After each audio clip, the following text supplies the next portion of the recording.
Hey y'all, it's your girl Tiara. It's live in effect on YouTube. Tia Lloyd subscribers. I'm bringing coffee, and I'm bringing me, and I'm bringing segments of today. So let's holla if you hear me. Y'all tune in. Gotta go. Bye. Why would you dare make the gay struggle equal? Why would you dare make the Arab or Asian struggle equal? Ridiculous. When those Asian women were murdered in Atlanta, which was a tragedy, and I didn't have a problem with the president making a law against it. But my problem was you had about 8 to a dozen Asian women get murdered in one night. And as a result of one night, the president and vice president flew down to Atlanta and met with the Asian community. He passed an executive order almost overnight. A congressional bill came, anti-Asian hate, unanimously passed. Almost overnight. My issue with that, one Asian tragedy, they get a personal meeting with the president and vice president. They get an executive order. They get a federal law that makes it illegal to even use a racial slur. We've been here 400 years.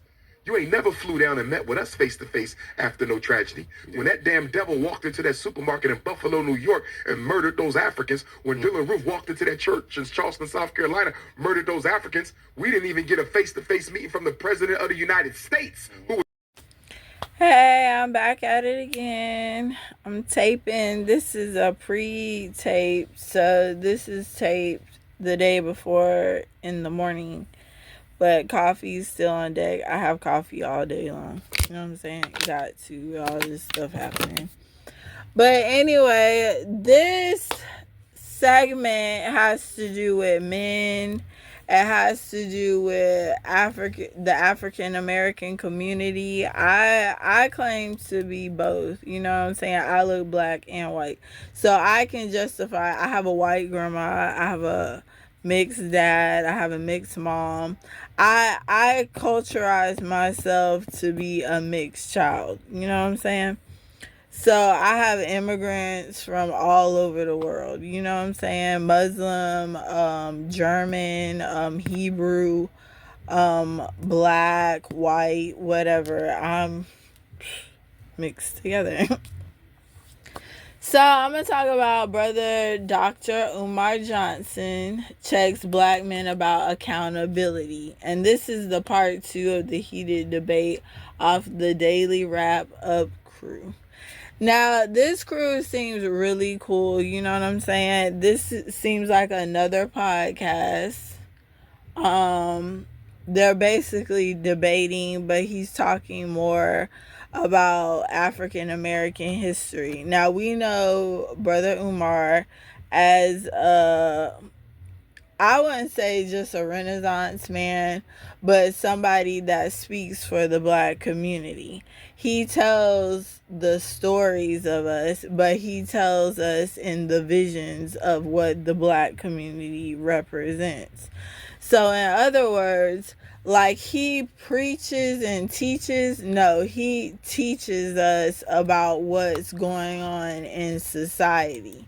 Because the facts state that he knows facts, he preaches on that, and he teaches us about the knowledge that we might not obtain from just watching television every day or watching something that's unbelievable. He has a school, he has other things going on in the works, and we look at him as a motivational speaker. Not just that, just somebody that contributes to the black community. He's very intelligent. I feel like I'm kind of like that too in a way, but I live kind of both ways, street etiquette and book smart. So I formulate both ends as well as others and probably him. So, in other words, this podcast had to do with accountability of African Americans and black people and the knowledge of what we know as us as a race. The clips I took were the ones about basically holding us as accountability as our race in mind about justifiable incidents that may occur and things that have happened within the black community, and how we justify presence, place, things, and motive that allow us to get the job done and work through situations that have occurred. So, in other words, within the Asian community or any other race community, they have set in laws, especially even LGBTQ community, there are laws pertaining to racially remarks, remarks about saying anything obscure, and things that would hurt and determinate or delegate things against the community itself. In other words, Brother Omar and me and everybody else probably feel like this is not just black. This could be white also. This could be any race. That, matter of fact, white and black, we don't have a racial clause. You know what I'm saying? We don't have that. We're amongst the common of the United States. And I think we're so common that it's not a justifiable lifestyle we live. Like, we're so quick to help what comes over here, but we're not establishing what we are here as a whole to bring us together as a whole. So when it comes to black and white, it's black and white, ain't it? And we hate that because sometimes people are mixed, sometimes people are living biracial lifestyles, they're dating interracially. And people don't understand, words hurt, things hurt, maybe it should be laws against everything, not just that. Even white people, you hear names calling, black people names calling, and we don't think about that. We're so quick to say blah blah blah blah blah blah blah, and we just go off at the mouth and we're not thinking straight. You know what I'm saying? We're just enactment of hate. No, we're just enactment of love, because we get so mad that we're forcefully trying to defend ourselves, and it comes out in love at the end, because nobody wants to be that way in nationality. So yeah, it's laws to things. It should be laws to things that occur like that.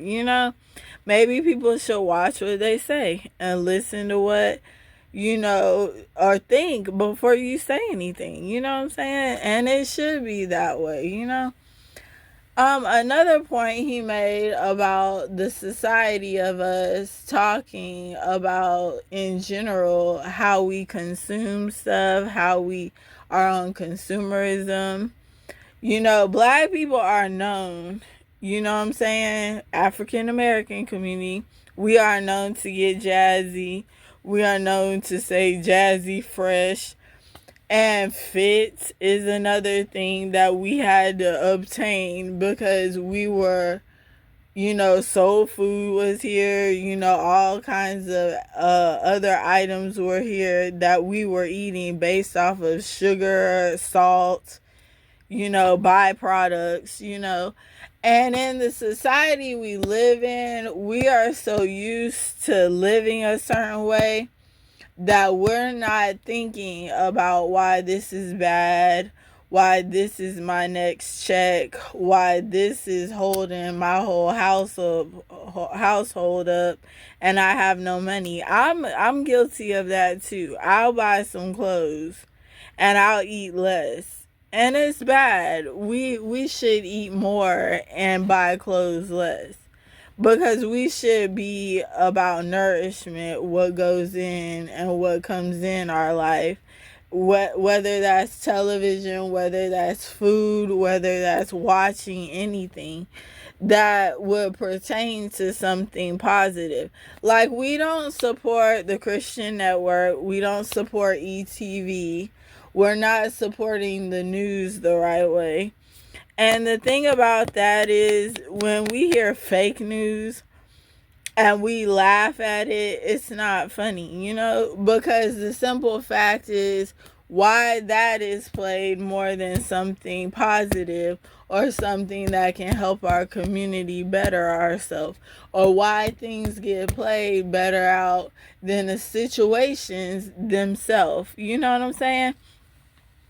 Like, we put so much stuff out here that hates on the communities we live in, hates on the people at the White House, that there should be rules to that. You should never hate the president all year round. You know what I'm saying? He gotta work.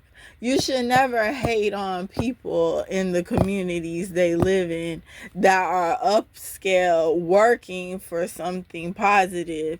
And you should never want them humiliated or fired, because they're doing the job that you're not doing and that you can't see, and they're working in place of other people's jobs that might have gotten fired, that might not be here, that might not work for anything, or working for money. People do stuff for free sometimes, volunteering, activities. You know what I'm saying? You can't get mad at people trying to elect themselves to make change, which my group, Change of Alliance, because it's the change of it, the change of the globe, the change of activities we do.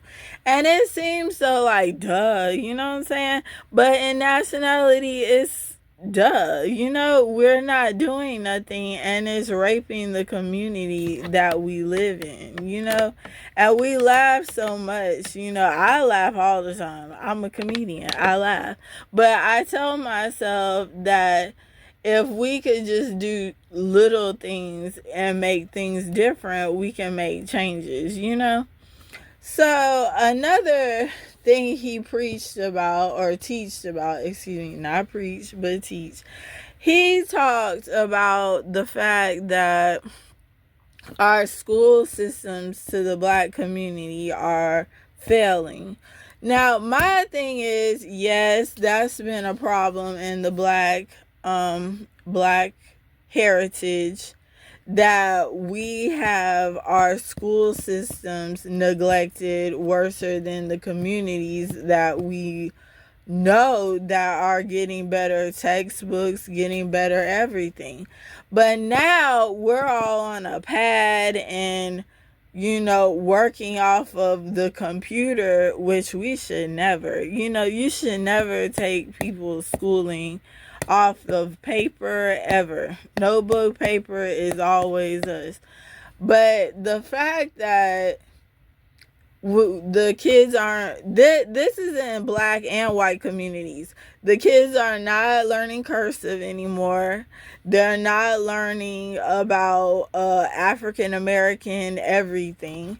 They're not pertaining to the fact that they know how their studies should be better, and how I'm gonna say it from this point.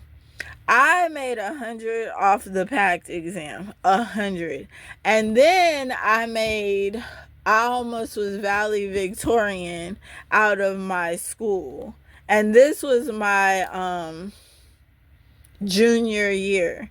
I didn't make it my senior year because I was doing stuff that I wasn't happy with, I wasn't proud of, and I didn't want my school to find out about my life.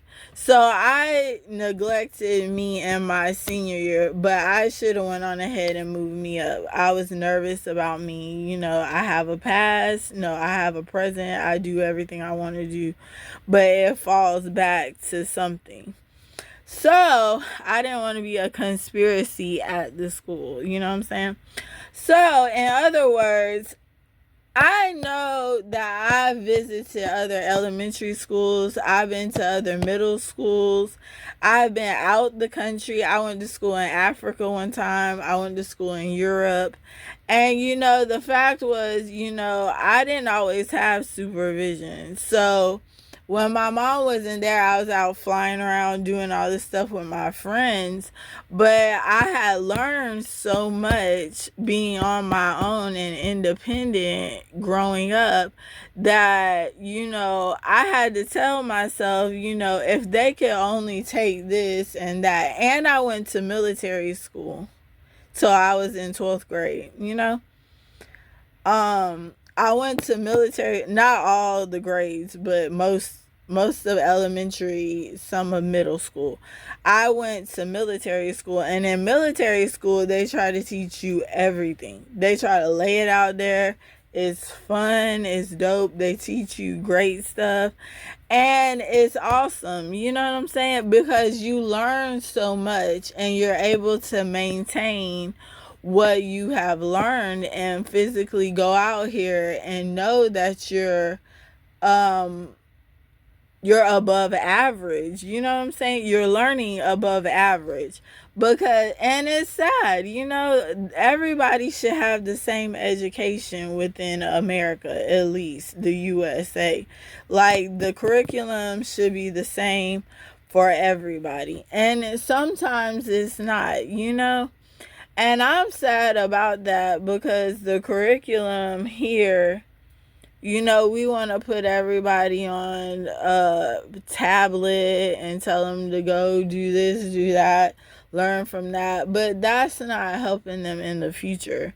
And that's not helping them, period, to learn everything that we all have learned, And it's really, I don't want to dumb down our youth. I don't want to make them seem like, oh, she's smarter than me because my mom and dad, this, that, and the third. But in nationality, what did they learn from us? Or what did we learn from them? You know what I'm saying? And for it to be a whole nother thing now, like, you have to have a foreign language in elementary or middle school, which is great, but what is that teaching everybody that doesn't move out of the Columbia area or the city they live in or the nation they live for? You know what I'm saying? What if they're not using it ever? And I think they should have more curriculum stuff. I think they should have more activities for them to do other than that. Maybe like not just foreign language, maybe cooking, maybe learning some other trades. Let trades be also in the high school as well as in technical schools, and it should be free. A technology school, that should be free to go to. And it was one time they were working on that to see how it would go. And I think they should work on that more. They've started doing that with cosmetology and some other stuff, welding maybe in high school. So that's some of the things that people can learn where they can work in the field of what they want to learn and have a trade under them. Because honestly, if you have a trade, you're booming because you're ahead of the fact that when you get out of high school, it's something to think about. You know what I'm saying? So we're going to go to the next video and let's get it. Uneducated black person knows there's something better I could be doing with this money. Do you feel me? I agree. We are comfortable in our oppression. And the reason we're comfortable in it is the white man has allowed us enough of his useless amusements to content us with our oppression. We got the cell phone, social media, NBA playoffs. We have enough. See, black poverty ain't the same as African poverty.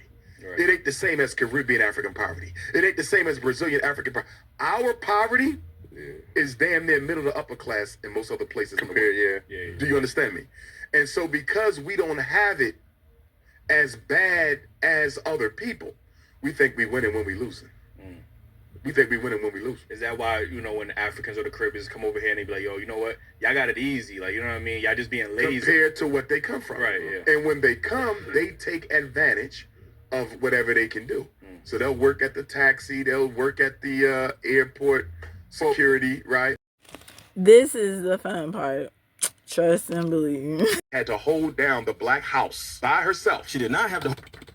Let's be honest. The black woman has had to hold down the black house by herself. She did not have to hold down the house by herself. She wasn't forced to be independent. She wasn't forced to hold down no house. You, ladies, decide to have fatherless babies, and now you want to play victim when the loser you had a baby with ain't around no more. This is a choice. To meet a woman, and you say, sister, I'm strong enough to be your man. You ain't got to work, or you ain't got to pay the bills, or whatever. Pull back. I got you. And she can't do it because all the other men before you.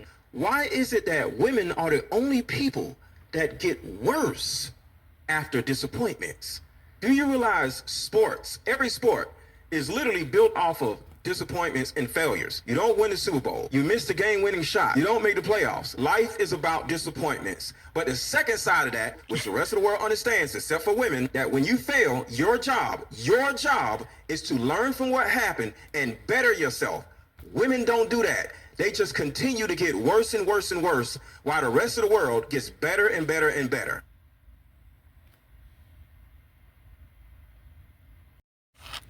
I'm sorry, who want to sit on the bench? Who want to go to the Super Bowl? I missed the part where he was talking about, he didn't show the other part. He went into detail on there about how they happy to make 10 yards. Excuse me? If you sign to a football league and you gonna make 10 yards on the bench, please go home. Please go home. If you dropping passes all day, if you can't come out here running 90 yards deep, and no, nobody wants to see that. That's probably why you on the bench, sir. But anyway, he was talking about how women live, how we're not up to par about men, and about how they're emotionally standard for them because we're doing all the work or we're doing everything. First of all, black men and white men are the same. Everybody's the same. You are liable to get left at any time. You are liable to be cheated on. You're liable to have no husband, no boyfriend, no relationship, maybe kids sometime. You are liable in this society to have anything to go wrong. You know what I'm saying? It's no clause about that. Anybody can get cheated on. Anybody can have anything happen to. Okay, so check it. You get cheated on, this man leaves you, and you have all these kids, you have bills to pay for, you have all these other arrangements to have happen, you gotta feed, you gotta clothe, you gotta have them at school every day, you gotta go to work, and men wonder why women are so vocally and mentally and physically living good and living better. Are you kidding me? Just think about this. You left the woman to do a man's job. You left the woman to do everything you wanted to do for that trip with that girl. For that trip with that girl that's satisfying your life. For the woman of your dreams, for the woman that's ruining everybody's life. You have decided to pick up your family, ruin them, and change your life over to somebody that you will hope the best for your life, and it might not be. You know what I'm saying? It might be some downgrading your whole life. And men are known to do that. They downgrade their whole life and don't care. And you know what I'm saying? And they turn around and want to blame us for looking independent, or blame us for doing all the work, or blame us for looking like, oh, I got all this handled and I don't need you. You know what I'm saying? That's just facts of life. Maybe men aren't thinking about the fact that it's not just that you left, it's just that we had to pick up the pieces that you were doing that when you left off. And so that's no question to this. You know, that shouldn't be nothing to this. You know, now when you get into the fact that women and men are not taking the same gender roles because men want to feel like, okay, she gonna buy me this, we gonna do this, we gonna kick it. Like, no, you know what I'm saying? Women need to stand up for their life. You need to be held accountable for your lifestyle, for what you want out of life, for your career, everything you want to do in life, because nobody's giving you anything. Nobody's gonna take it away. No, nobody's giving you anything. And when men decide to up and leave and mismanage your life, you have to control the fact that it's your life. You know what I'm saying? You gotta control you and tell you to do the best what you can do for your life. You know? And it's sad out here. Men want to feel soft and sensitive about things like that. And I don't know what they've been going through for 5 decades, you know? And they mad at Neo and them on Miss Independent. But I'm going to tell you like this. We would get nowhere if women and men were both not making any money. We would get nowhere if we just let a man do everything. Would we make it? 90% of households have both incomes. 90% of households have both people doing everything. Would you make it? And sometimes it is 75-25. You know what I'm saying? Whether it's man or woman, you know? I've been known to, they say about me that I take care of men. It been lies like that. I might have helped them with a bill or something, but I'm not negotiable to take care of a man. You know what I'm saying? Because that's not what I want to be or do. Because I want a man to be a man at the end of the day. I'm not letting him feel fulfilled in the money I make. I'm not letting him feel fulfilled in anything. If anything, if I gave him money or Jordans or something, that's initially saying you're mine. We can work together making this money and bread. If I give you money, you know, I don't want you to be short on anything we got going on. You know what I'm saying? So it's not like women are saying, oh, have it all, baby. It's all yours. It's not that way. They not kicking it to you. Because if we at a restaurant and you can't pay and I'm paying for everything, maybe it's making you look a little bit more independent if I paid the bill. No, if you paid the bill. Maybe you wouldn't feel so... And you over here chasing high class everything. And you know what I'm saying? You chasing high class money. But you have no income. And y'all didn't make it. But you want to tell your baby mama and all these other women that, oh, I can't come. You know, my wife or my other significant other or your fun girl is having the world of you. And you left all these families and kids unattached. So what is that like, you know?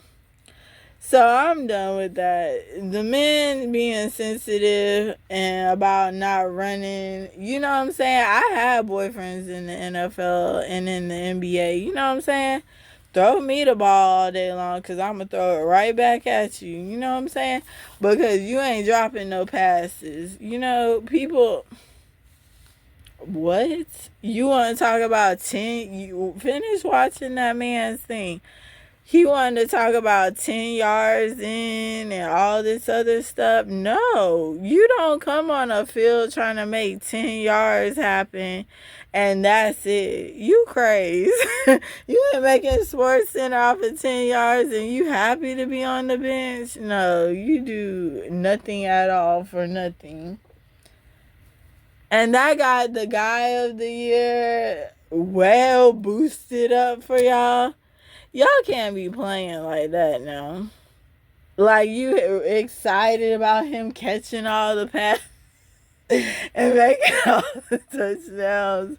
But you ain't moving nowhere but back at home. So, I think I'm done. I think I'm done. And I'm done. I gotta go. And I gotta call. I'll holler at you later. Bye.